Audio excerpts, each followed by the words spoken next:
On this week's podcast, I'm talking with my friend Muniqui Mohammed, and we've heard from him before, but I was really excited that he would join us for this series where we are talking about the religions in the world peace grid. So, all of the world's major religions. Muniqui is a follower of Islam, and as such is here to just help us understand and shed some of the misconceptions and misunderstandings around the Muslim religion today. So, Munich, thank you so much for being here. You're welcome. You're welcome. It's an honor to be here. Very excited about this. Looking forward to all that will be said in this edition. All right. This is an idea that came in 2017. Munich, I was told to write a book called All Roads Lead Home. And I was just shown by the Reiki energy that it really didn't matter what spiritual tradition we follow. We're all going to the same place. We're all coming from a place of love. We're all trying our best to be good people and to be helpful to others. And that we were following different religious and spiritual traditions, but we were all going toward God or Allah. And no matter what name or source or the goddess, no matter what name we use, we are all exploring our divinity. So I'm really excited about this series of podcasts. It might still lead to that book. I do have the first 3 chapters written, so we'll see if this spurs it on and has the chapters continue. I think it probably will. Here, Really I excited can see it. about I that. can see it as your new book. Now I know how to write a book. For those of you tuning in, thank you for being here. Before we get started, I just want to let you know about a few of the things we have coming up at the farm. I do have some classes coming up in an Asian and European friendly time zone, which is evenings in Asia, very early mornings in North America, and just a regular morning in Europe. And I've added a day to those. So I have the what we call the RMA classes, which is the level 1 and 2 and master classes, because when you study those with a licensed teacher, you qualify for professional membership in the ICRT Reiki Membership Association. And so that's something that a lot of people work toward or enjoy doing. I also have a couple of spectacular animal Reiki classes, level 1 and 2 and masters, coming up on the magical island of Campobello. And this is a Canadian island that is off the coast of Maine. It's a very international island. It's not so difficult to get to. There's a land bridge from Lubec, Maine, or you can get there through Canada through a series of ferries actually. And in the middle of the course, just as the level 1 and 2 is finishing and before the master class begins, I've actually booked us to get out on the ocean and to go see the whales. And hopefully we'll also see the puffins. We'll be in the puffin breeding site. And we should also see dolphins or porpoises, dolphins, and seals and all of the other sea creatures. So if the ocean is calling you like it's been calling me ever since I began working with Animal Reiki, please join us for that in July. In August, I have a Karuna Reiki class and an animal communication class in an Australian friendly time zone. So it's very early mornings in Australia. It's evenings in North America and very early mornings in Asia. So if any of you are inclined to join us for that, please go ahead and do. Munikai, what have you got coming up? We have coming up in July, we have Reiki 1 and 2 coming up. You can find that at our website, healinglandreiki.com. We just finished completing a Holy Fire Karuna Reiki class, and we will be having other classes coming up, but because of work schedules, we cannot plan too far in advance. So, like for the month of July, we're having Reiki 1 and 2 coming up, and we're looking forward to having a Reiki master class, Holy Fire World Peace Reiki Masterclass coming up in August, hopefully. But please look at our website, healinglandreiki.com, for those dates And so you can go there and find out about that. Yes. Thank you, Muniqui. And some of you may recognize Muniqui. He and Lena worked with the ICRT, with William Rand and Colleen Benelli, and all of the wonderful ICRT staff and Robin Benelli to put together an incredible 100-year celebration of Reiki. And you guys actually you took us to the mountain Muniqui and walked up the mountain. It was fantastic. Lena took us to Yasui's birthplace. Truly a magical experience, and the funds for that went toward the Shinto shrine, I believe, and one of the other shrines at the... The proceeds went to the reconstruction work that is still ongoing on Mount Kurama. Is still recovering from the 2008 typhoon that Yes. devastated Mount Kurama. And so the proceeds are going to that, and they're also going towards the shrine and in Taniai village, which is Usui Sensei's birthplace. And so the funds are going to those two locations. So yes. Yeah, which is just wonderful. And in fact, just a note that that typhoon that you're speaking of, that occurred as William brought in the Holy Fire 3 Reiki energy. He brought that in between two typhoons, as I recall, and that did devastate the mountain. Yes. Covering, and yes, that was a very precarious time, and that was when Holy Fire 3 came in. And of course, since then, there's been Holy Fire 3 online, and now we have World Peace. So it's been two upgrades. But that was the time when it came in under those trying circumstances in between two typhoons. Two When Holy typhoons. Fire 3 came in. The Holy Fire 3 came in, and the Holy Fire 3 really, in my mind, it really shifted and changed everything. I think I know it was the Holy Fire 3 energy that allowed us to create the Animal Reiki course, and so it's just been incredible. I should mention, speaking of proceeds, that in the whale class that I am offering, part of those proceeds are going toward a whale rescue group that operates on Campobello Island. So anyway, I would love to have you join us if you can.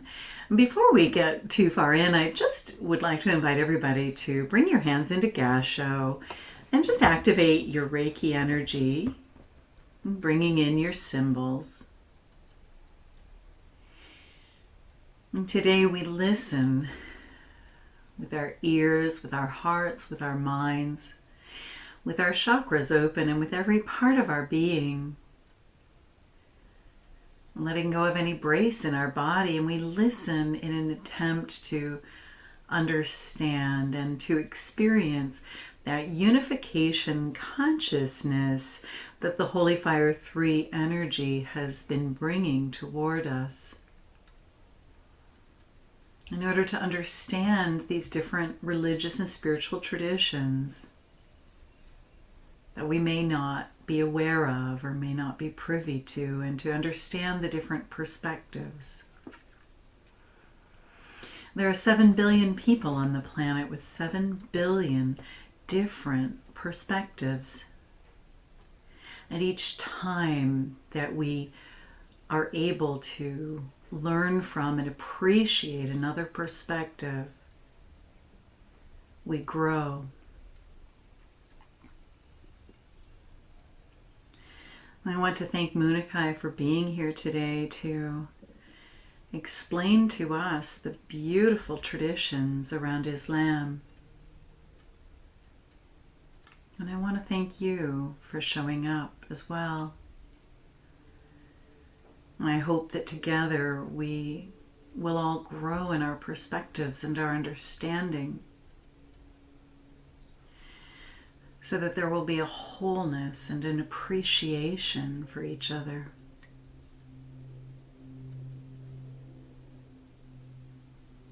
Thank you. Blessings be. Namaste.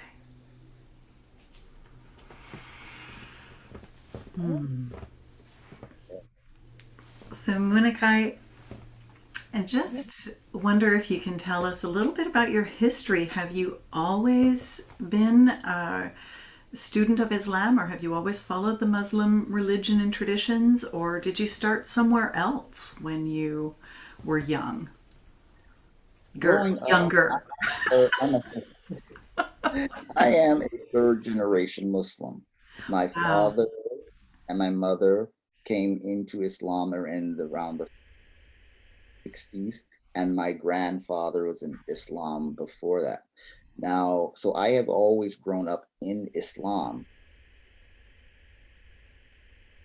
At a certain point, like many young people, eventually you decide to just, it's not, yeah, okay. So I am one of these people who went away We always and push away what our parents do in order to find ourselves for a little never while, find don't we? ourselves. Yes. And I was living the life, doing whatever what young people do, going to college, living the life, etc., and all the things that come along with that. Yes. And yes, and what happened was that at a certain point in 1992, I was having a lot of upheaval in my life, a lot of relationship problems, study problems, and I'm just a person. I've never really liked alcohol. I just never have. It just That's just me personally. It's a personal preference. Yeah. At, even though a lot of in the Muslims we do not drink, some do, but me personally, I've never liked the taste of it. But I knew I was in trouble when I was so distraught that I wanted to go get a 6 pack of beer and drink every can. Right. And to go from zero to drinking all kind of alcohol, I knew I was in trouble. So one day when I was at the University of Arizona, I instead of doing the alcohol, I went for a run in a like a they have a section of that they call the University of Arizona Mall. That's a miniature replica of the great mall that's in Washington D.C. That big strip of land. They have Yes. a miniature replica of that. So I went for a run, and I just resorted back to instinct. I was speaking my pain out loud, but because like I didn't want to be talking to myself, so I just plucked the name Allah to speak to him. But at the time, I was not a practicing Muslim, was not a believer in that sense. And so I just went for a run and I asked for guidance on what was the best thing that I should do for the situation I was in. And what happened as I was running is what it felt like was the equivalent of visualize that you're looking at someone running and suddenly a door appears and the person runs through the door. Now, of course, that didn't happen physically, but for me, what it felt like was I was running and asking Allah for guidance. And in an instant, I started, I got an answer.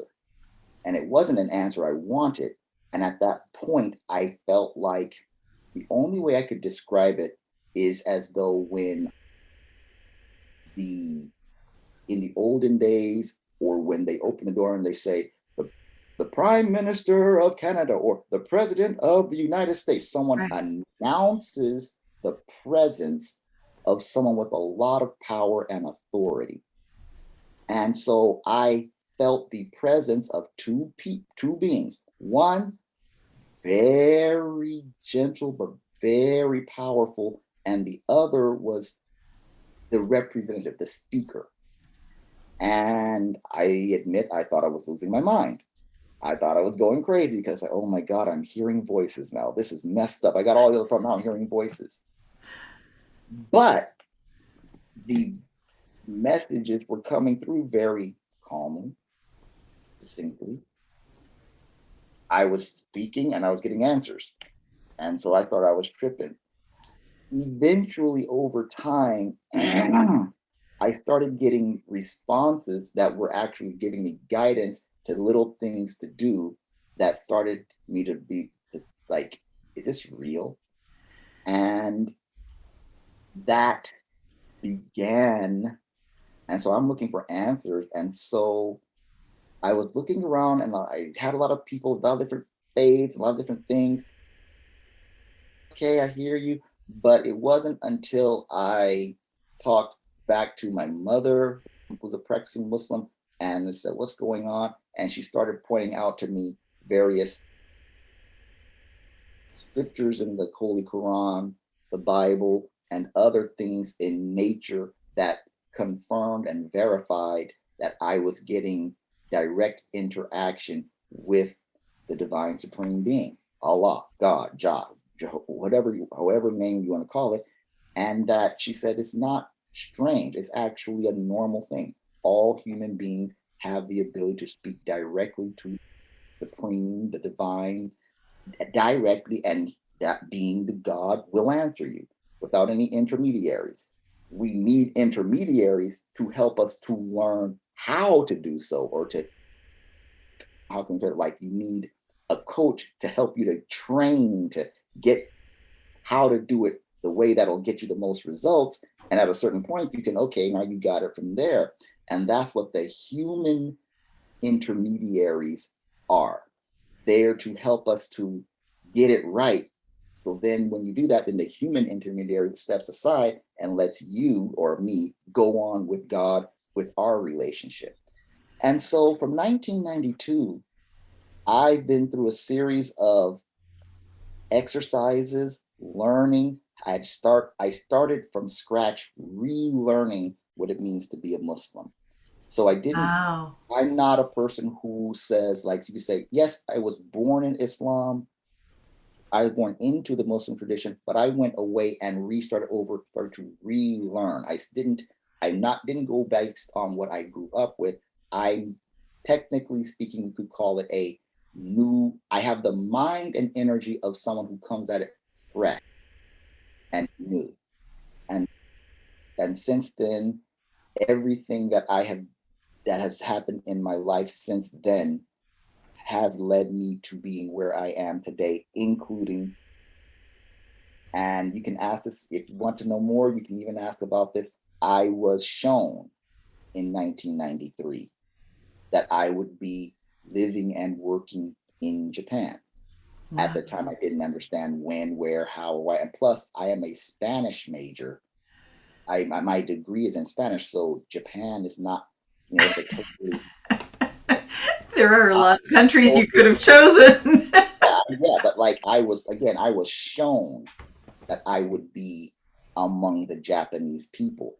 And but it didn't manifest for another 5 years. And since then I was traveling, doing various jobs and everything. And I didn't know when, where, how. But even that, it gradually came about in a way that permitted me to have trust and confidence that yes, you're being guided if you just breathe and trust the guide and the guidance that you're being given. And you'll, no matter what it goes through, you will never be alone. And I never have been alone throughout any circumstance or ideal. I've always felt like I can detect and feel the presence of the divine supreme being and his messenger, no matter where I am, what I'm doing. And that's a blessing. And it's really comforting in those difficult and trying times when you feel totally alone in what you're going through, but you can just, okay, it doesn't feel good right now. I'm going through those things, but I know it gives you the confidence of knowing that no matter how dark it is, the sun does rise in the morning, even though it may be dark outside. That's the feeling. So I know that it'll be okay, no matter what okay looks like. It'll be okay. Just breathe with it, know you're not alone, and know that you're being carried and guided. And so for me personally, that is what has been, for me, what's been carrying me through a lot of different ups and downs and things like that. And I have to go back to, I credit it back to Almighty God, Allah, and it's bringing me, guiding me back to Islam. I love that, Muniqui. And Islam, I I love studying religions. I find that them fascinating. I find that you don't always understand all of the traditions, but then when you look at some of the traditions maybe that you grew up with new eyes, you realize, oh, people wouldn't understand those either. But tell us a little bit about Islam and how you practice it, how you observe it. Tell us about some of the traditions and the practices in this beautiful religion, because I do find the Muslim religion to be just beautiful. They do to Allah. The thing about Islam, most people here know of the five pillars of Islam. That's you can find that's belief in Allah and His Messenger, belief in His scriptures the scriptures, the revealed word in the Holy Quran and in the truth that is in the Bible. There is fasting, either in the month of Ramadan or fasting in general. Then there's charity, or it's called zakat in Arabic. And then there's also pilgrimage, which is if one is financially able, one is to make pilgrimage to Mecca at least once in their lifetime. Now, these five pillars there's the external real life physical example. There's the belief in the law, there's the prayer, the physical rituals of prayer, but they all have meaning, life meaning, excuse me, beyond the physical actions. The prayer, for example, when you see Muslims, we see us bowing down and placing our head down in prostration. That is to take the highest part of ourselves, our head, and put it in the lowest, most humblest position there is before the highest possible being. And therefore, you have heaven, the highest possible part of us, meeting earth. And at that moment, we're actually in our highest, most elevated state. We're in complete communion with the divine supreme being. And at that point, he elevates us, he exalts us. There's actually the relieving of our mind of stresses and worries, and it's relieved of us through the process of prayer. Fasting in the month of Ramadan, which just was completed a short while ago, is to re I'll put it this way: 11 months out of the year, Almighty God wants us to do the best we can, but 1 month out of the year, we choose to abstain from eating food, drinking fluids, and having conjugal relations with our loved ones during the daylight hours. And that time we are spending the time reading the Holy Quran, which is the book of scripture of the Muslims, and it's divided into 30 parts. So, at the end of 30 days, the goal is to complete reading the entire book. Wow. And when you have billions of people around the world at the same time doing it, that makes this book the most widely read book there is, from cover to cover. But what it does is this: the fasting between in the daylight hours is actually a spiritual exercise, because food is natural. So is drinking fluid is natural. So is conjugal relations with your loved one. But if you can sacrifice what is natural for a higher cause, it develops moral character strength. Because if you can abstain from what's natural, then you can abstain from what's unnatural: lying, cheating, stealing, looking at another individual's companion with lust in your heart. Ooh, she or he looks good and I want them, but I have someone else. No, but I feel the desire for them. If you can abstain from what's natural and develop the strength through fasting, then you can abstain from what's unnatural. That is one of the purposes of the fast of Ramadan. And then charity, which is called zakat. Yes, the giving of money, but also, do you have a charitable spirit? Do you have kindness and empathy and sympathy in your heart for other people who may not be as fortunate as you?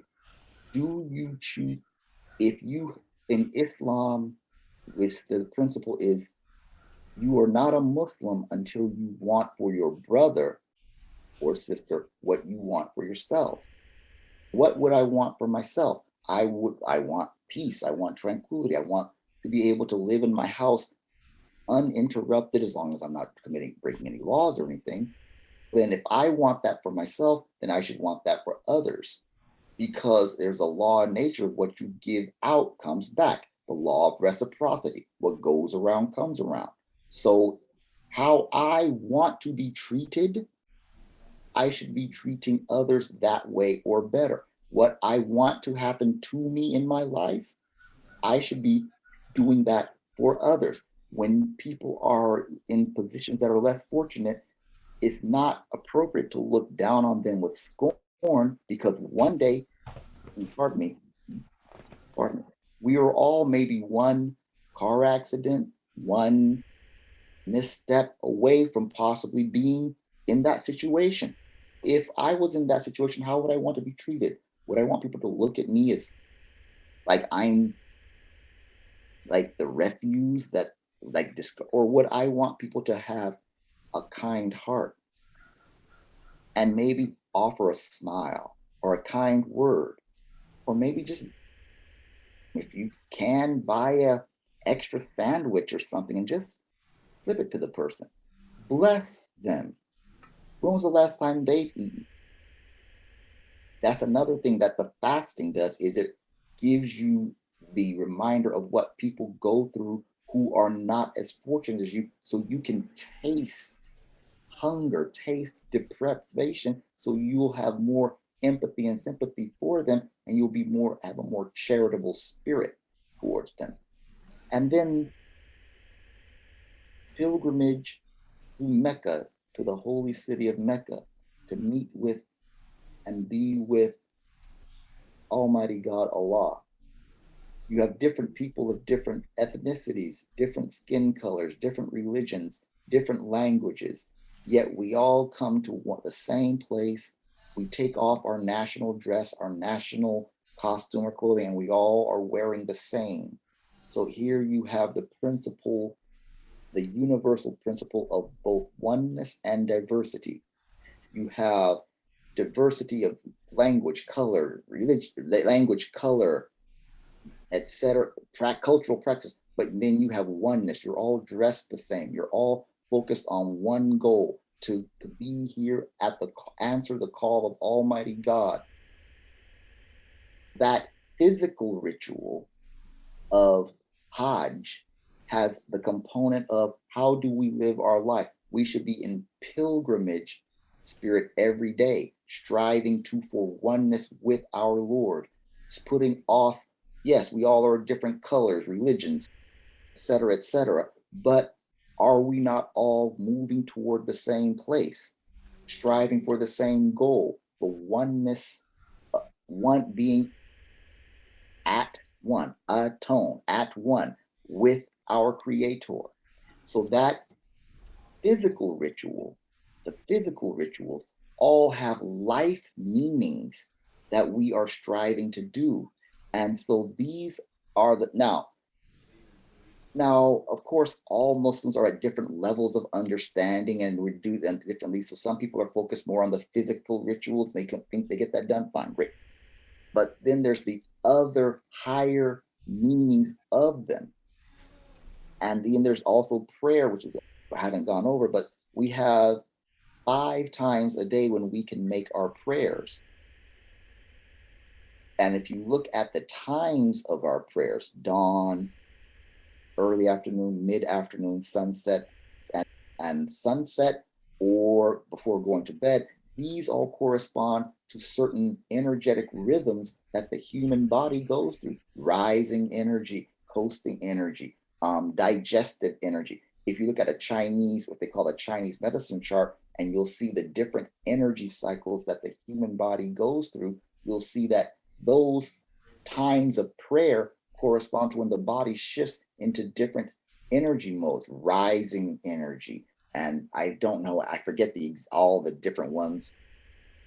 There's a time for digestive energy, and there are prayer times which transition the individual into that, and that keeps us in harmony and in lockstep with the natural energies and vibrations of our bodies, of the earth, of the solar system, and of the universe. And this is some of the other meanings of why the Muslims have 5 prayers a day.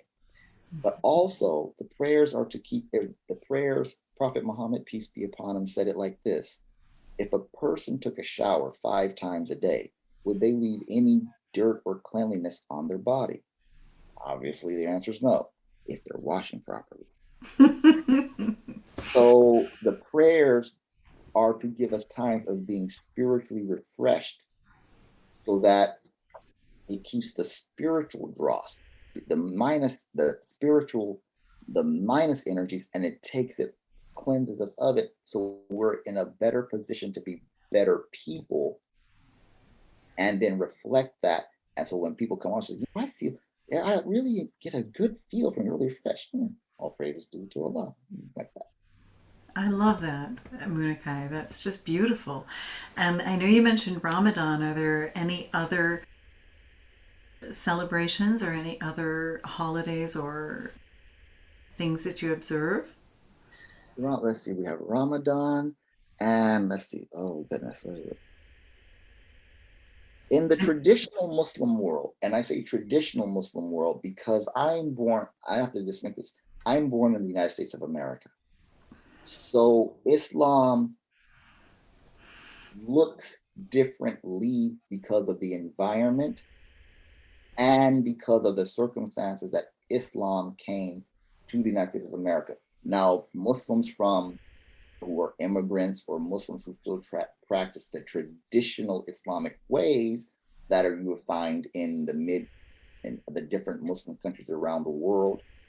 That's one thing. But I came to Islam through the Nation of Islam in America, which came about to correct specific illnesses, spiritual, mental, and moral illnesses that were present in America, that the traditional form of Islam from the West and from the East did not necessarily address. And I have to give a simple example of what I mean by that is, if you have this big hospital, in the hospital you have different departments. You have oncology for cancer, orthopedic, gastrointestinal for the stomach region, heart surgery. So in the hospital, there's lots of medicine, but there's specific departments to handle specific illnesses or problems. Of course, then all doctors would give the general medicine advice of eat more fruits and vegetables, don't smoke, cut down your alcohol, exercise. That's general maintenance medicine. But then you have very specific problems and specific departments to handle specific illnesses. Well, we in the Nation of Islam, is that way we practice Islam is to address certain specific ills that are found in America that are not necessarily addressed in what you would call the traditional Muslim world. Now, the traditional Muslim world, a lot of them, they don't understand that fact. So there's an in-house discussion that, like, we don't understand the way you all practice Islam. It's because you literally do not have the issues we're dealing with the same way. If you have a stomach problem, you wouldn't go to the bone doctor. But it's all medicine. So that is a simplified way I would try to explain that to maybe people who maybe don't understand that. Yes, Islam in America, there's the traditional Islamic world, and then in the United States of America, there is the Nation of Islam, and I am a registered member in the Nation of Islam. That is fascinating, Muniqui. And I just wonder, I know that a lot of misconceptions and misunderstandings and prejudice even sprang from what happened in 9/11, and with the beautiful Muslim tradition. And can you speak to that? And can you even let us know how did that affect you personally? I have heard from a lot of people that were affected from it. Prior to 9/11, Islam didn't necessarily have the best of image in America or the Western Hemisphere. And I just have to first I have to actually go. There's a lot of misunderstandings about Islam, but it came about because of the crusades that happened in Europe early in Mm. the Middle Ages. Because of those wars, European people in general do not have a favorable they don't have the best understanding about Islam, and they don't really want to know anything about Islam.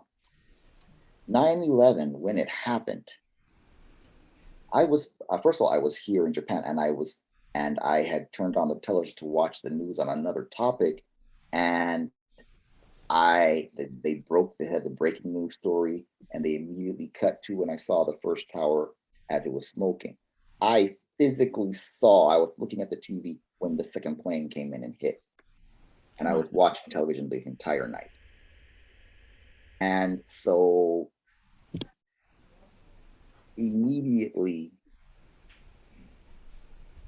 we knew that there were automatically they were there was blaming of Muslim Mhm. and Islam. In fact, my branch of Islam, we were under the Nation of Islam. It was the newscasters openly said the Nation of Islam, are the ones who did it.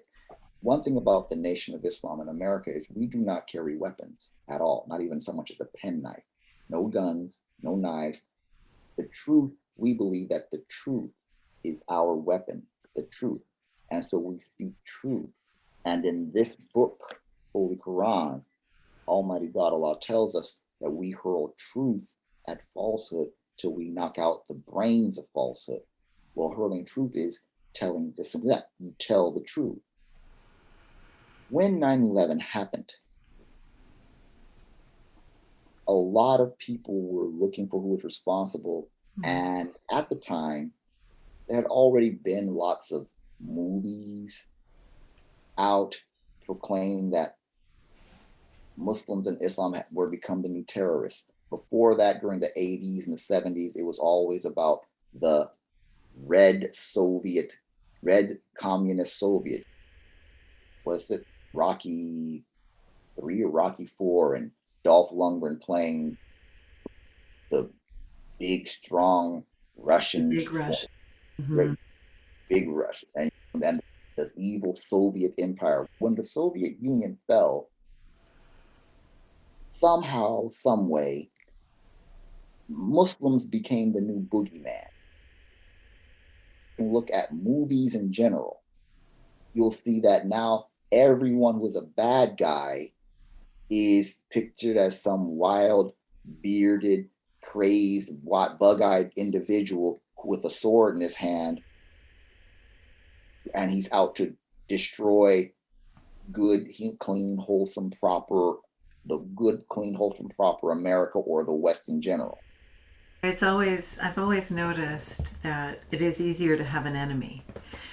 Yes, And when you have an enemy, it prevents you from looking within and seeing what needs to be addressed there.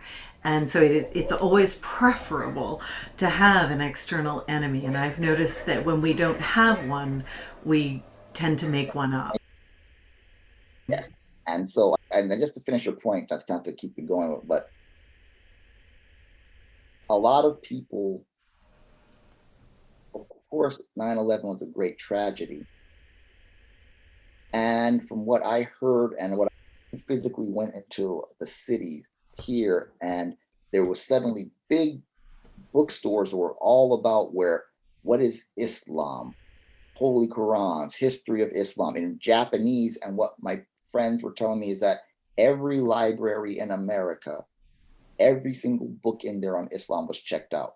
Everything Okay. on bookstores, every library, everything on Islam was sold out because people want to know what is this.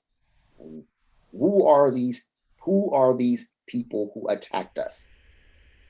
But the thing is that to blame the entire Muslim faith and tradition for something that some people did,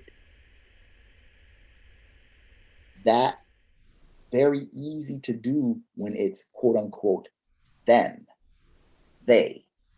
But and I'm not trying to be political or anything, but let's just say that never seems to be the other way around when quote unquote it's one of our group of people doing something wrong. Oh, well, that's just an individual.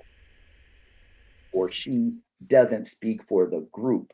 But when it's someone else, yet they collectively are wrong. Yeah. And so that is an unfair thing that happened. But Allah turned it around because people who wanted to know about Islam after 9/11, there was the biggest jump in people choosing to become practicing Muslims after 9/11. That it did not go down. There were a few people who did leave, they didn't feel comfortable, but the biggest spike in people declaring that I choose to now practice the Islamic religion came after 9/11 because Wow. they want, and so that's how again positive comes out of the negative. And so a lot of these people are became post 9/11 Muslims. And they're from Wow. all different colors, backgrounds, but they came about because of their like, what is Islam? And then they found out, wow, this is beautiful. It's the way I want to practice my life. I love that. That's incredible. Would you say that you have any religious trauma or anything like that as a result of that, or I, that you had received some? And I would say this. I would say this. I would say it's very, to me, is again going back to the point that I just made, it's very disingenuous to put the whole blame on one group of people. But then, but then if I were to turn around and say, I can do the same thing about certain historical facts over here, oh no, that doesn't apply. And if you want, I can get specific, but I'm not getting specific. Just like as an example, I could, but I'm not doing that at this moment. But I'm just keeping it general. I once gave a talk where as a Christian, I said we are responsible for the most deaths due to religious. There was somebody who got very angry with me about it, but it is just a fact that, Yeah, you know, that part right there.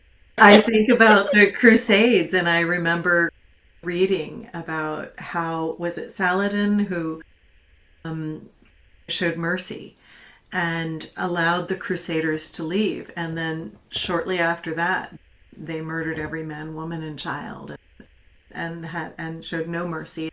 And so that's the spiritual tradition that I grew up in, and I'm aware of that, and I own it, and I know that, and also responsible for the witch hunts and things like that, and I am descended from somebody who was hanged in the witch hunts. So I realize that there is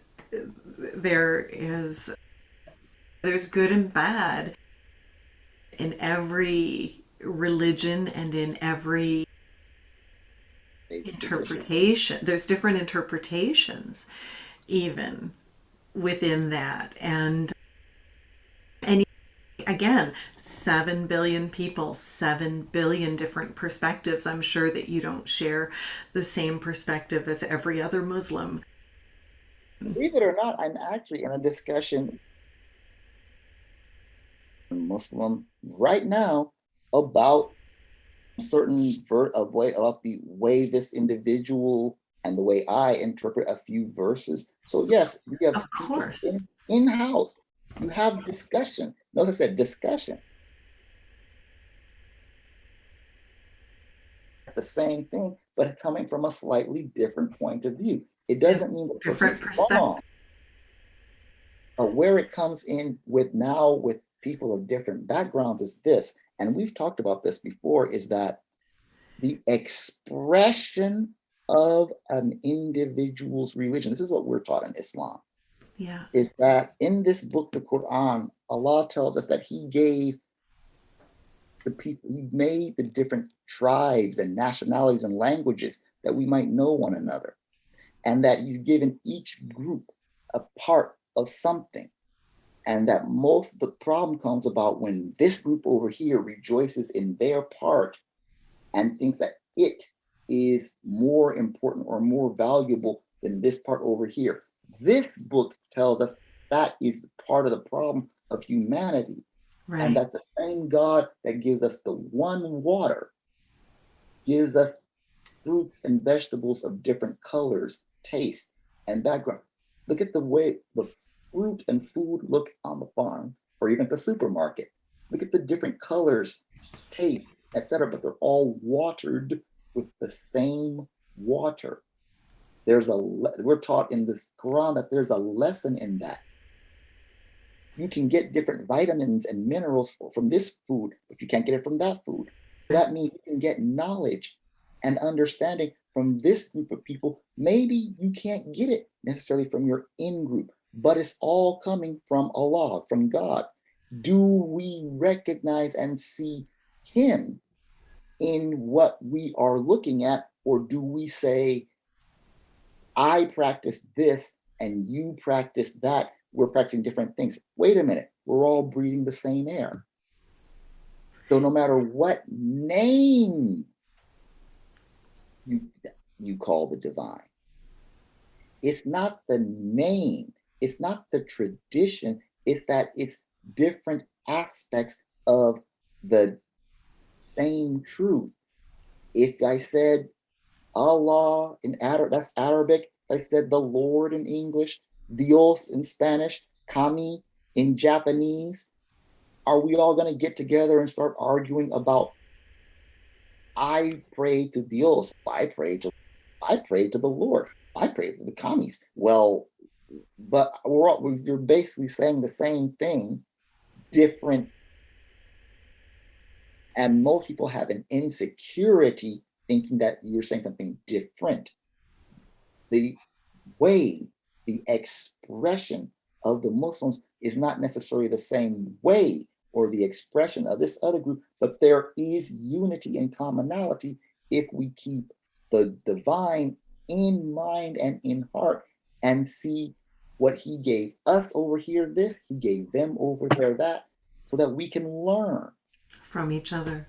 from each other. Exactly. I agree. There's a pie diagram that I saw once in a Hay House presentation, and it talked about how when we're first learning about a religion or when we're first enter into it, we're on the outside of the pie and we're all working our way toward the center. But when we're on the outside of the pie, it's very easy to say, I'm this piece over here, I'm this Christian piece over here, and you're that Muslim piece over there. We're not the same. But as you delve deeper into your spiritual tradition, eventually you all get to the center. And I just have a picture. I actually picture a literal pie like that you eat, and I imagine us all getting to the center of the pie saying, wait a minute, we're all from the same darned pie. How do you know why we're not different at all? And that's where the thought that all roads lead home. I am so glad you said it about the all roads leading home, because that is actually the same principle that's a very beautiful principle. That it's just a simple case of, if I live in the mountains and you live in flatland plains, and we say we're going to meet up at our sports arena for a big game, the road I travel and what I see driving through the twisting, winding mountains looks different than you who live on the flat plains.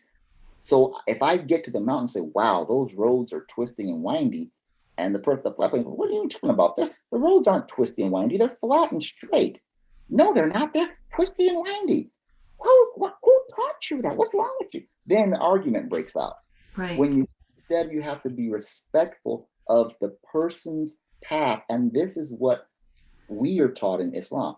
Be respectful of the person's path, because you want them to respect your path I love that. and learn from them. That is the principle that we run. I love that, Munich.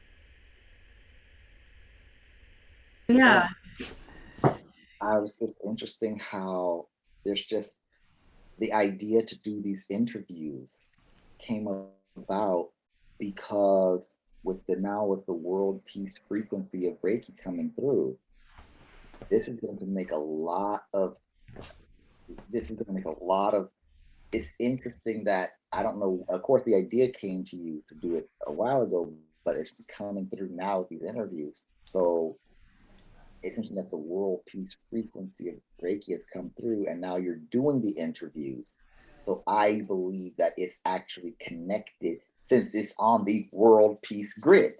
I think it is too, Muniqui. Yes, I was told to do it and I started doing it back in 2017, but then I had to set it aside when I began the licensed teacher program and just different things in my life. And it is interesting that it's come to the forefront again with the world peace energy. And there's an expression like when we send Reiki to the world peace grids, which are at the North Pole, the South Pole, Jerusalem.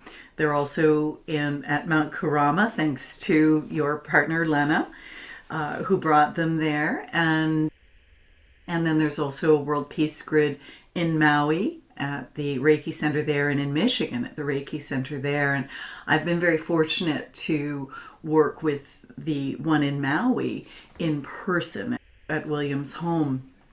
And what is written is, may the followers of all religions and spiritual paths work together to create peace among all people on earth. Because this is, they say, don't talk about politics or religion. And I guess I'll probably wind up talking about both of them on this podcast, because this is where there can be a lot of discord, or a lot of places where we can become divided, where we maybe should be together. We were talking about that pie earlier, and William Rand, who created the world peace grids and actually placed them at the North and South Poles in Jerusalem at the Reiki centers, and then Lena placed the one in Mount Kurama.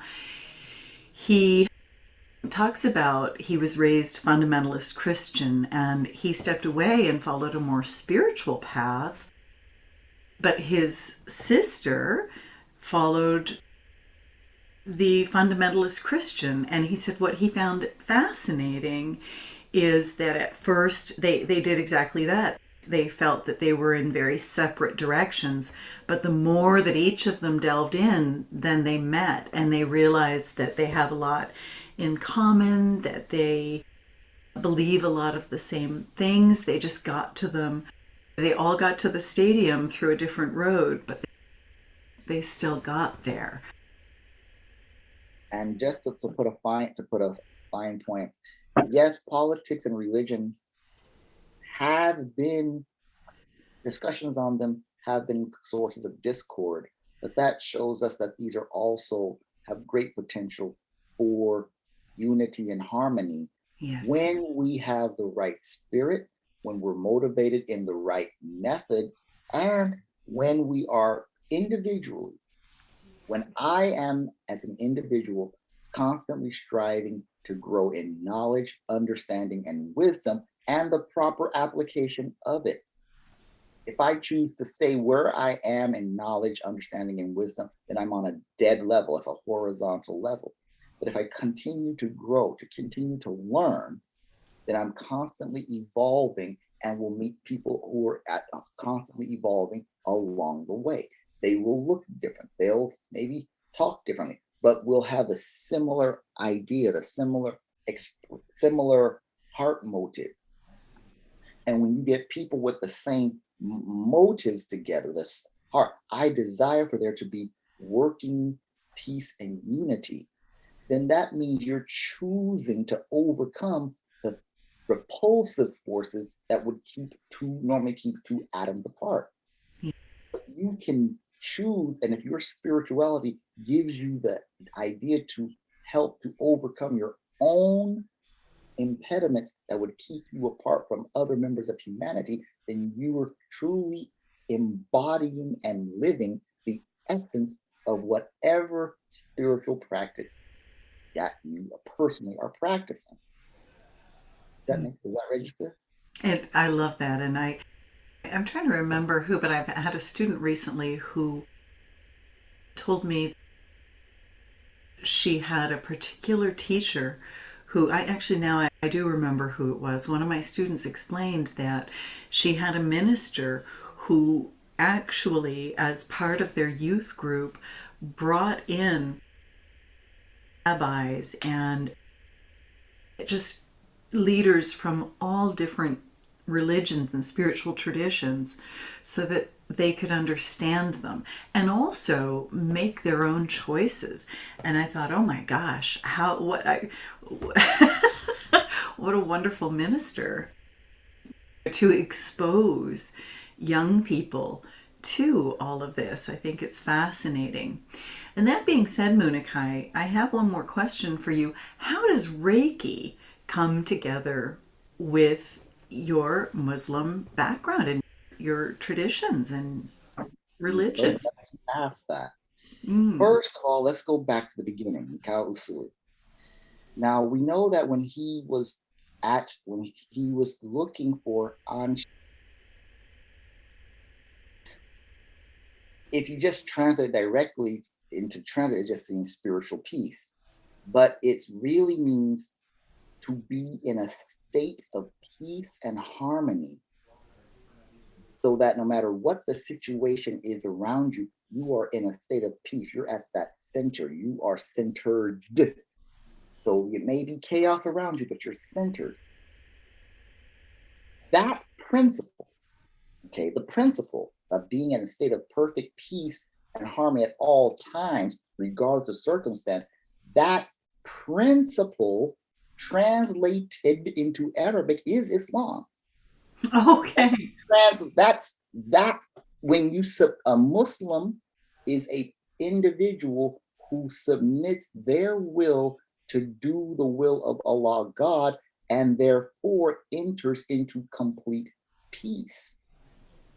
And the root word of Islam is SLM, slim. That means the making of peace. That is the point of being a Muslim is peace. That is what it is. It's not a, pardon me, it's not a derivation. That is the literal meaning of it. To make peace with the, I can't be at peace with you until I make peace with the author of peace. Allah, God, Jah, Jehovah, the creator, whatever. So by me being at peace with him, he's at peace with me, then I can be a being at peace and move about the world in that. So to me, as a Muslim, and of course now, dear Reiki practitioners who are listening, I am not saying that Mikhail was looking for Islam. No, But it was he's a shame right. But the principle is what I can get. Oh, then he was looking for the way to connect to the same idea. Then that automatically gives me a connection. Yeah, And there's alignment there. yeah, that's the point. It's alignment. Yeah. And so then the method that he brought in allows for all humanity to have access to it. That goes back to the principle of Hajj, the principle of pilgrimage. All different peoples of different races, different backgrounds, religions, etc. But you're unified in this oneness. You're trying to be at one with the Creator. I always have this picture in my mind that I'm giving a talk somewhere. Maybe this is in the future. And let's say it's a room of Reiki practitioners. And I say this, and I said, all right, I would like all the Baptists in the room, please stand up. Some people stand up. Okay, please stand up. All the Catholics, please stand up. This group. Then I say, now who's all the Reiki practitioner? Please stand up. And everyone stands up. So Reiki has Reiki as taught as came to us through Mikao Usui, because I personally, this is me personally talking, believe that this is, of course, we all know it's divine, but I believe it's direct from God, direct from Allah. But it came outside of what you would call traditional Western religions, so that no one group would say you have to be a practitioner of religion to practice this.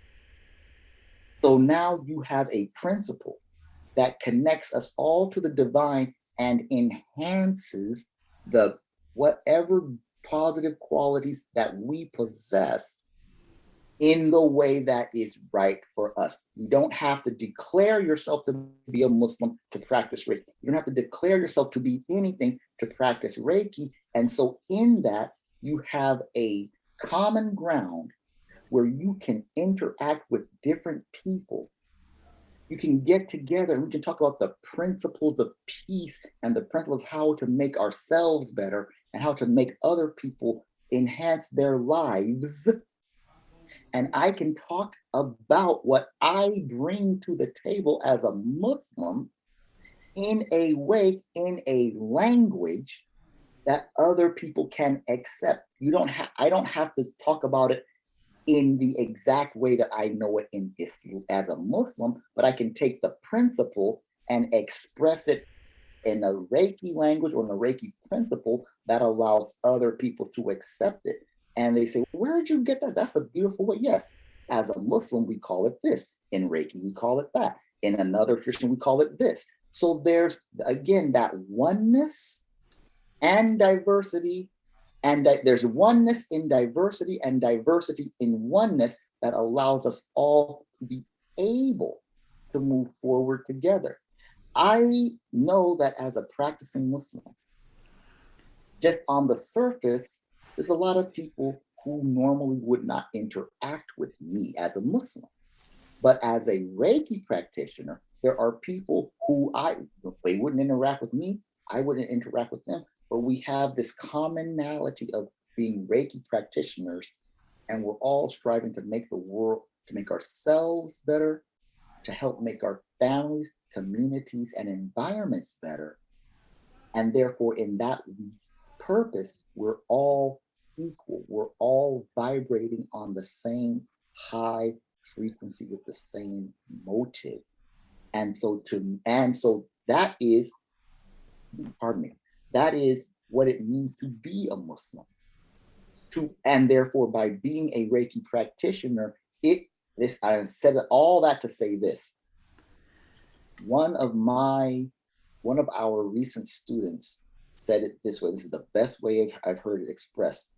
He said, being a Reiki practitioner has helped make him a better Muslim. Wow. Then conversely, being a Muslim is going to help him be a better Reiki practitioner. And that goes for other people's principles as well. Reiki naturally enhances who you are and what you are on the positive side, and gives you tools from the God, from the divine, to help us to mitigate, work on, overcome, or heal that which is not beneficial to us. And I can say all praise is due to Allah. Thank you, Allah, for sending. I thank you for my Islamic faith, and then thank you for a way to practice, a way to actually, and I know I'm being long-winded, pardon me.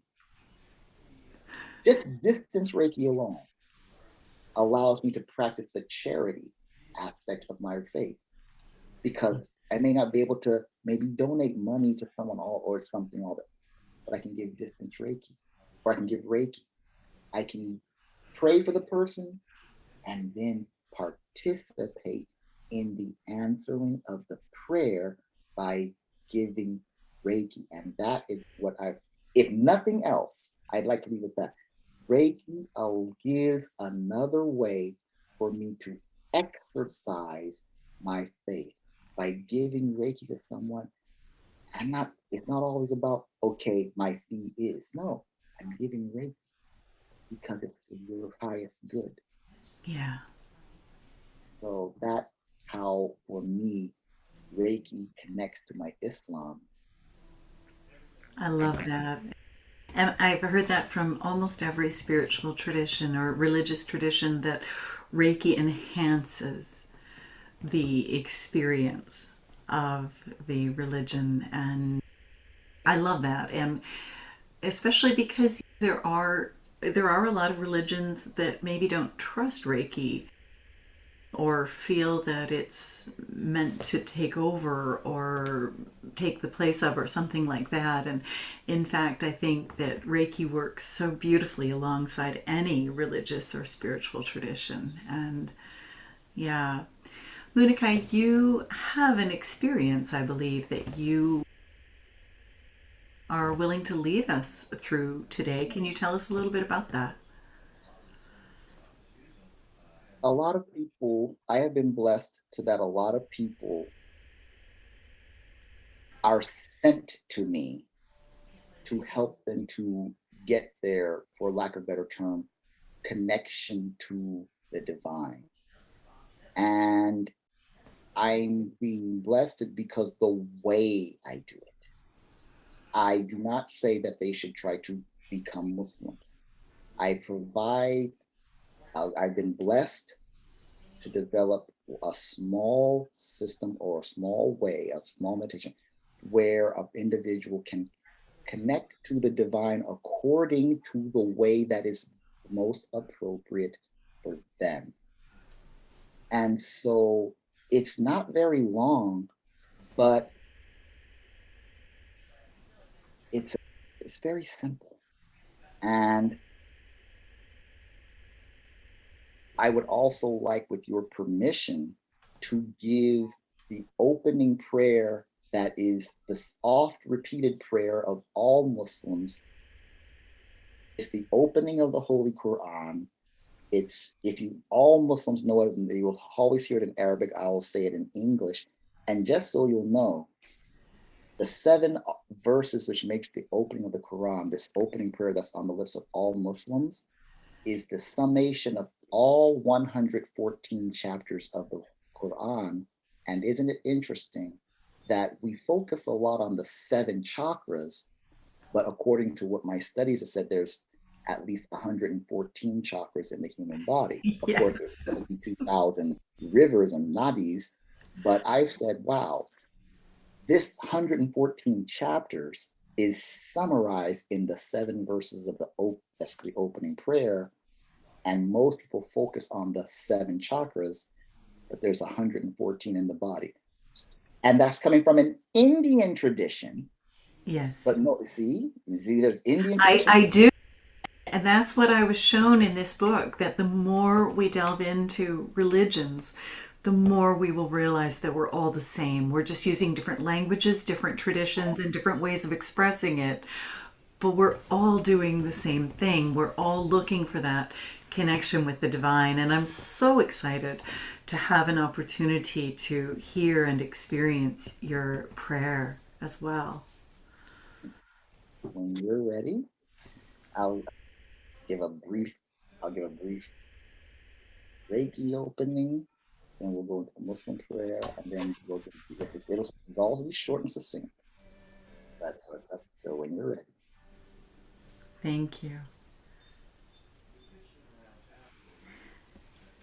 close your eyes. Close your eyes. Take a couple of deep breaths. Begin letting go of the cares and worries of the world, and give yourself this time to be about you and for you. As you breathe in and allow roots to extend from your feet all the way down to the heart of Mother Earth. And as you breathe out and allow whatever's not serving to go down into her loving embrace.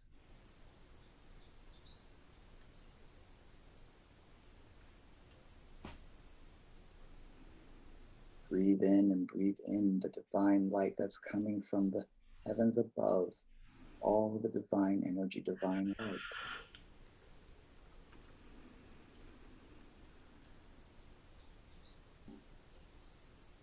make your Reiki practitioner and allow the Reiki flow into your hands.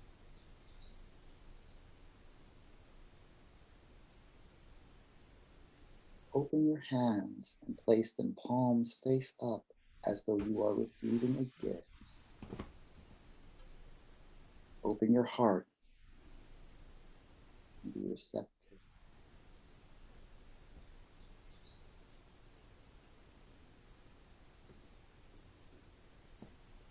Bismillah ar-Rahman ar-Rahim. In the name of Allah, the Beneficent, the Most Merciful, all praise is due to Allah, the Lord of the worlds, the Beneficent, the Most Merciful, Master of this day of requital in which we now live. Thee alone do we serve, and Thee alone do we beseech for help. O Allah, guide us on the right path, the path of those upon whom Thou hast bestowed favors, and not upon the path of those upon whom Thy wrath is brought down, nor of those who go astray.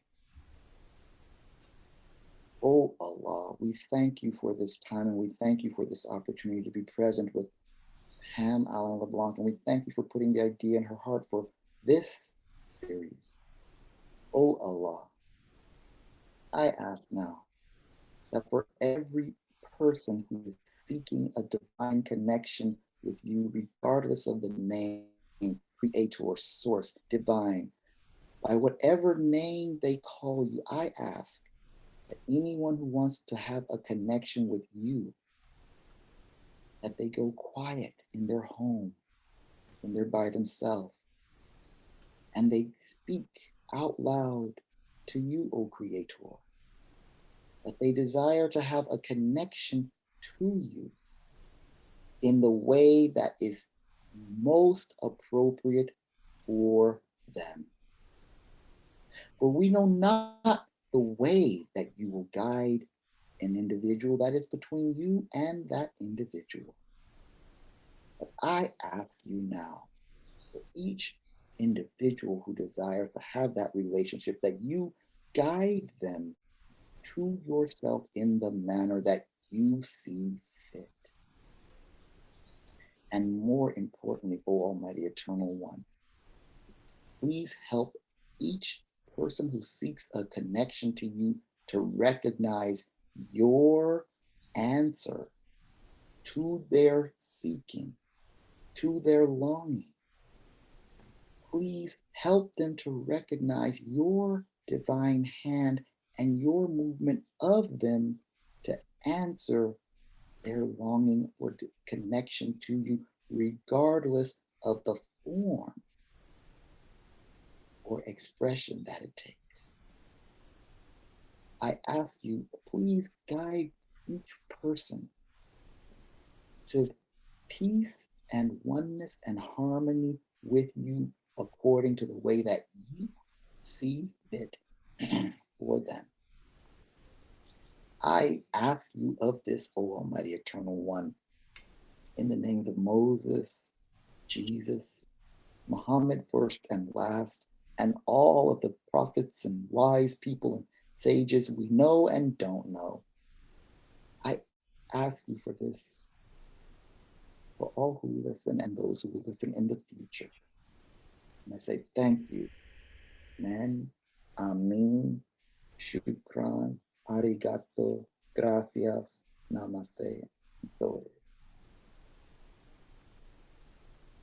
is. And so it is. Muniqui, thank you so much for that prayer and for our discussion and for just helping us to get to know your beautiful traditions and religious path better. Thank you for being here with us today, and for the listeners who've shown up. Thank you so much, and thank you for the light that you are spreading in the world and for being open to these other perspectives, I think, as we all learn from each other. Thank you for this opportunity. Thank you. Namaste.